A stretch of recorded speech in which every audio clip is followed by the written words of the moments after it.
All the papers are deemed have been laid on the table of the House.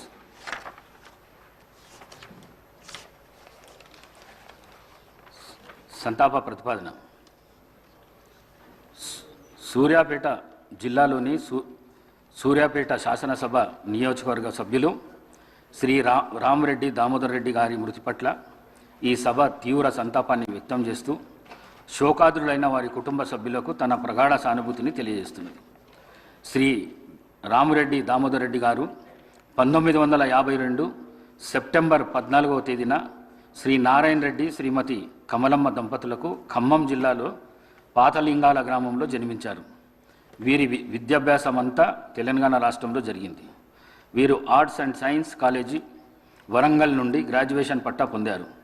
వీరు degree పూర్తి చేసిన అనంతరం శ్రీమతి ఇందిరాగాంధీ పిలుపు మేరకు కాంగ్రెస్ పార్టీలో చేరారు.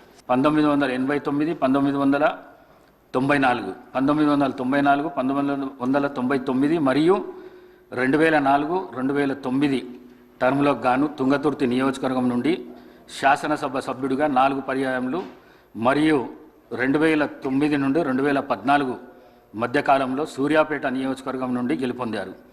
వీరు నేదురుమల్లి జనార్దన్ రెడ్డి గారి ప్రభుత్వంలో భూగర్భ జలవనరుల ఓడరేవులు మరియు ఇరిగేషన్ అభివృద్ధి శాఖ మంత్రిగా పనిచేశారు. వైఎస్ రాజశేఖర రెడ్డి గారి ప్రభుత్వంలో 2007, 2009 మధ్యకాలంలో ఆంధ్రప్రదేశ్ రాష్ట్ర ఐటీ, కమ్యూనికేషన్స్ మరియు యువజన సర్వీసులు మరియు క్రీడల శాఖ మంత్రిగా పనిచేశారు. 2014 నుండి 2024 వరకు తెలంగాణ ప్రదేశ్ కాంగ్రెస్ కమిటీ సీనియర్ ఉపాధ్యక్షులుగా మరియు ఏఐసిసి సభ్యులుగా పనిచేశారు. వీరు 5 పర్యాయములు ఎమ్మెల్యేగా గెలుపొంది తుంగతుర్తి మరియు సూర్యాపేట ప్రజల హృదయాల్లో దామన్నగా చెరగని ముద్ర వేసుకున్నారు. వీరు ఆయా శాసనసభ నియోజకవర్గాలకు ప్రాతినిధ్యం వహిస్తూ నిత్యం ప్రజలతో ఉంటూ ప్రజాసేవే పరమావధిగా అనేక అభివృద్ధి కార్యక్రమాలు చేపట్టి ప్రజల మన్ననలు పొందారు. వీరు శాసనసభలో ప్రజలకు సంబంధించిన అనేక అంశాలపై ప్రస్తావిస్తూ అందరి మన్ననలను పొందారు. వీరు 73 సంవత్సరాల వయస్సులో 2025 అక్టోబర్ 1వ తేదీన పరమపదించారు. సంతాప ప్రతిపాదన. రంగారెడ్డి జిల్లాలోని చేవెళ్ల శాసనసభ నియోజకవర్గం మాజీ సభ్యులు శ్రీ కొండా లక్ష్మారెడ్డి గారి మృతి పట్ల ఈ సభ తీవ్ర సంతాపాన్ని వ్యక్తం చేస్తూ శోకాదులైన వారి కుటుంబ సభ్యులకు తన ప్రగాఢ సానుభూతిని తెలియజేస్తున్నది. శ్రీ కొండా లక్ష్మారెడ్డి గారు 1941 సంవత్సరంలో పెద్దమంగళారం గ్రామము, చేవెళ్ల తాలూకా, రంగారెడ్డి జిల్లాలో జన్మించారు. వీరు 1983-84 కాలానికి గాను చేవెళ్ల శాసనసభ నియోజకవర్గానికి ప్రాతినిధ్యం వహించారు. వీరు జర్నలిజంపై మక్కువతో 1980లో న్యూస్ అండ్ సర్వీసెస్ సిండికేట్ను స్థాపించారు. జూబ్లీహిల్స్ జర్నలిస్ట్ కోఆపరేటివ్ సొసైటీ మరియు ప్రెస్ క్లబ్ ఆఫ్ హైదరాబాద్ అధ్యక్షులుగా పనిచేశారు. వీరి కుటుంబానికి రాజకీయ నేపథ్యం ఉంది. వీరి తాతగారు శ్రీ కొండా వెంకటరంగారెడ్డి గారు ఉమ్మడి ఆంధ్రప్రదేశ్ రాష్ట్ర ఉప ముఖ్యమంత్రిగా పనిచేశారు. వీరు ఎమ్మెల్యేగా గెలుపొంది చేవెళ్ల ప్రజల హృదయాల్లో చెరగని ముద్ర వేసుకున్నారు. వీరు చేవెళ్ల శాసనసభ నియోజకవర్గానికి ప్రాతినిధ్యం వహిస్తూ నిత్యం ప్రజలతో ఉంటూ ప్రజాసేవే పరమావధిగా అనేక అభివృద్ధి కార్యక్రమాలు చేపట్టి ప్రజల మన్ననలను పొందారు.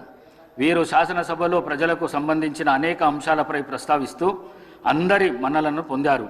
వీరు ఏఐసిసి ప్రతినిధిగా, ఏపీ స్పోర్ట్స్ అథారిటీ అధ్యక్షులుగా మరియు గ్రీవెన్స్ సెల్స్ అధికార ప్రతినిధిగా పనిచేశారు. వీరు 84 సంవత్సరాల వయసులో 2025 అక్టోబర్ 13వ తేదీన పరమపదించారు. శ్రీ రామరెడ్డి దామోదర్ రెడ్డి మరియు కొండా లక్ష్మారెడ్డి గారుల ఆత్మకు శాంతి చేకూరేందుకు గాను 2 నిమిషాల పాటు మౌనం పాటిస్తాం.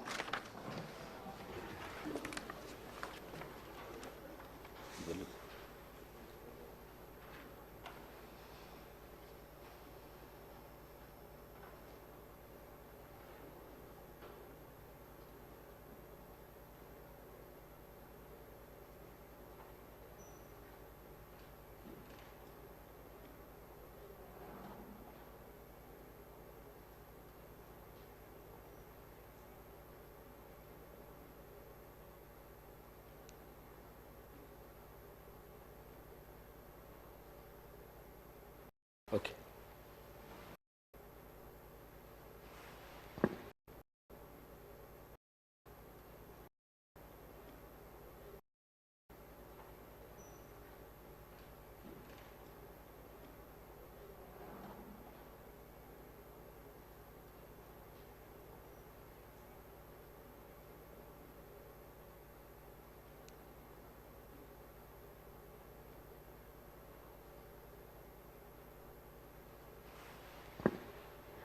ఓకే.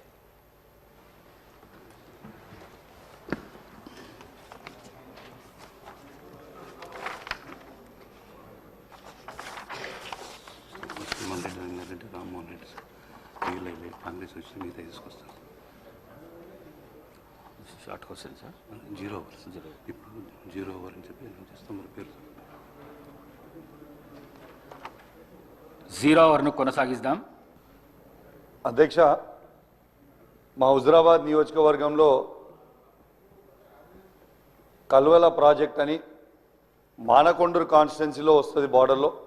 దాని కింద ఆయకట్టు 6-7 వేల ఎకరాలు వస్తుంది. దాన్ని 2023లో భారీ వర్షాలతో పడ్డప్పుడు ఆ ప్రాజెక్ట్ అనేది కొట్టుకుపోయింది. చాలా సంవత్సరాలది. ఆనాడు కేసీఆర్ గారి నాయకత్వంలో 70 కోట్ల రూపాయలతోని డిపిఆర్ చేసి పంపడం జరిగింది. ఇప్పటిదాకా పెండింగ్ ఉంది.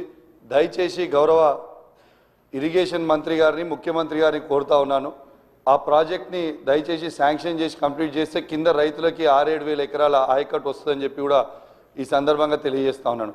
అదేవిధంగా అధ్యక్ష, మొన్న నా నియోజకవర్గంలో చెక్ డ్యామ్ని రాఘవ కన్స్ట్రక్ట్ చేసింది. కాంట్రాక్టర్ తనుండే దాన్ని బాంబు పెట్టి పేల్చేయడం జరిగింది. ఎట్లయితే మేడిగడ్డను బాంబు పెట్టి పేల్చిండ్రో ఇవాళ తనుగుల చెక్ డ్యామ్ని కూడా బాంబు పెట్టి పేల్చారు. అది నేను చెప్పింది కాదు అధ్యక్ష, అది నేను చెప్పింది కాదు, ఏఈ గారే సభ్యులు చెప్పిన అంశాన్ని నోట్ చేసుకోవడం జరిగింది. కొత్త ప్రభాకర్ రెడ్డి గారు అధ్యక్ష అధ్యక్ష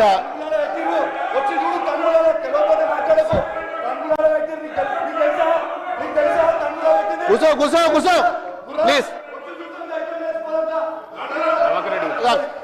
కూర్చొని మాట్లాడితే కాదు కదా.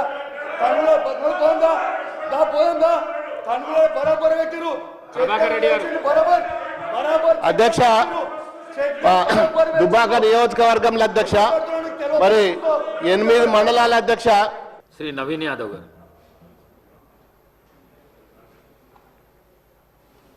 స్పీకర్ గారికి, డిప్యూటీ స్పీకర్ గారికి, గౌరవ ముఖ్యమంత్రి గారికి, మంత్రులకు, గౌరవ మంత్రులకు, సభ్యులకు, అధికారులందరూ కూడా నమస్కారం. స్పీకర్ సార్, ఫస్ట్ టైం మాట్లాడుతున్నందుకు చాలా హ్యాపీగా ఫీల్ అవుతూ మీకు ధన్యవాదాలు తెలియజేస్తూ, గత 2 సంవత్సరాల క్రితం ఇదే సభలో గౌరవ ముఖ్యమంత్రి గారు ఒకానొక సందర్భంలో పేరు ప్రస్తావించడం, 2 సంవత్సరాల లోపే ఇక్కడ ఈ సభలో తోటి సభ్యుడిగా రావడం చాలా అదృష్టంగా, గౌరవంగా భావిస్తూ అధ్యక్ష, మా సామాన్య కుటుంబం నుండి వచ్చినటువంటి నాకు ప్రజాసేవ కల్పించే అవకాశం కల్పించినటువంటి మా ముఖ్యమంత్రి గారికి, కాంగ్రెస్ పార్టీ పెద్దలకు ఈ అవకాశాన్ని స్వాగతిస్తూ మా ప్రాంత ప్రజలందరూ కూడా నన్ను ఆశీర్వదించి సభకు పంపించడం వల్ల అందరికీ కూడా మనసారా కృతజ్ఞతలు తెలియజేస్తూ, సార్ ఈ సభలో మాట్లాడే ప్రతి మాట, ప్రతి అంశం కూడా ప్రజల జీవితాలతో ముడిపడింది కాబట్టి సభ గౌరవిస్తూ, సభ మర్యాదలను పాటిస్తూ ముందుకు సాగుతానని, మా ప్రాంత ప్రజల యొక్క సమస్యలు పరిష్కరించడానికి గౌరవ ముఖ్యమంత్రి గారి ఆశీస్సులతో, సలహాలు, సూచనలతో మా ప్రాంత ప్రజల సమస్యలు పరిష్కరిస్తూ వారి సంక్షేమ అభివృద్ధి కోసం సాగుతాను ముందుకి. అదే నా లక్ష్యంగా పెట్టుకొని ముందుకు సాగుతానని. అట్లానే మా ప్రాంతంలో కృష్ణానగర్ అనే ఒక ఏరియా ఉంది సార్. దాదాపు 30-40 సంవత్సరాల నుండి అక్కడ వర్షాకాలంలో చాలా వర్షం వల్ల చాలా ఇబ్బందులకు గురవుతున్నారు ప్రజలు. మా మంత్రులు అధికారుల దృష్టికి తీసుకెళ్ళినారు. అది పని కొద్దిగా ఆలస్యం అవుతుంది, తొందరగా పూర్తి చేయాలని ఒకటి సభ ద్వారా కోరుకుంటున్నాను. అట్లానే హైటెన్షన్ లైన్స్ మా ప్రాంతంలో ఉండడం వల్ల 10ల సంఖ్యలో ప్రజలు చనిపోయినటువంటి విషయం పూర్వంలో, అది కూడా అధికారుల దృష్టికి తీసుకెళ్ళినారు. అది కూడా అండర్ గ్రౌండ్ కేబులింగ్ ఫాస్ట్గా చేస్తే ఆ ప్రాంత ప్రజలు సురక్షితంగా ఉంటారనేది ఒక సందేశం మీ ద్వారా అందిస్తున్నాం అధ్యక్ష. అండ్ చాలామంది పిల్లలు కూడా అక్కడ చదువుకొని 10th తర్వాత ఫైనాన్షియల్ ప్రాబ్లం వల్ల చదువుకోలేని పరిస్థితి. సో అక్కడ ఒక ఇంటర్మీడియట్ అండ్ డిగ్రీ కాలేజ్ కూడా వస్తే బాగుంటుందని ఒక అభిప్రాయం తెలియజేస్తూ, నాకు ఈ అవకాశం ఇచ్చినటువంటి మీకు థ్యాంక్స్ చెప్తాను. మినిస్టర్ గారు. సభ్యులు చెప్పిన అంశాలని నోట్ చేసుకోవడం జరిగింది అధ్యక్ష.